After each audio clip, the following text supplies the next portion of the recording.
তো আমি এমনও শুনছি যে একটা মেয়ের সংসার ভাঙনের পিছনে নাকি তার মা বাবার হাত থাকে। তো এটা একমাত্র একটা মা বাবাই জানে যে একটা মেয়ের সংসার বাঁচাতে গেলে কিতা কিতা করতে লাগে। আমি আমার মারে এমনও দেখছি যে আমার ভুল না থাকা সত্ত্বেও আমার মা হাত জোর করে ক্ষমা চাইছে, কিছু ভিখারিরে এমনভাবে টাকা দান করছে কি করতাম। আমার মা আইলে নাকি চুলের মুড়ির দূরে ধাক্কা দিয়া বাড়ির থেকে ফালাই দিব, যার কারণে আমার মা আমার বাড়ি যাইতো না।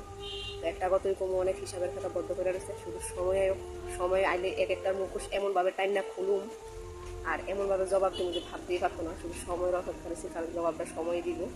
আর ভালো মানুষের মুখোশ যেন কীভাবে কোনো টেরও পাইতো না, শুধু সময়ের অপেক্ষা। কিছু কিছু পুরুষ আছে মানে মহিলারা এত সুন্দর করে যত্ন করে রাখে, সত্যি কথা যেটা মেয়েরা এত সুন্দর করে যত্ন করে রাখে, মানে দেখলে খুবই ভালো লাগে যে সত্যি এখনো ভালো পুরুষ আছে।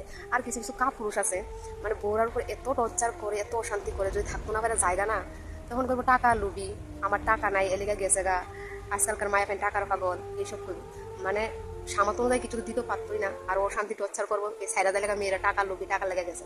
তো এটি হচ্ছে পুরুষের কাজ। আর যারা পুরুষ তারা দেখবেন নিজের মার মতো নিজের অর্ধাঙ্গিনীরও সুন্দর করে রাখে, যত্ন করে রাখে।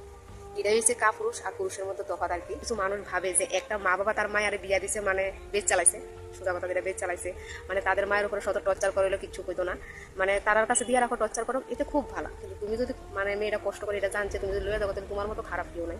আর একটা কথা আমরা সবাই জানি যে যারা নিজের ক্যারেক্টারের ঠিক নেই তারাই অন্যের ক্যারেক্টার বিচার করতে। একটু খবর লইলে দেখা যাবে এক একজনের যে ক্যারেক্টার, আরও এখন তো আরও কিছু শুনতে আছে, তোমার অনেকটা হাসি পাই। তো আমি শুধু সময়ের অপেক্ষা আছি, সময়টা আয়ো তারপরে জবাবটা দেবো। তো এখানে অপেক্ষা, শুধু দিন গণার অপেক্ষা।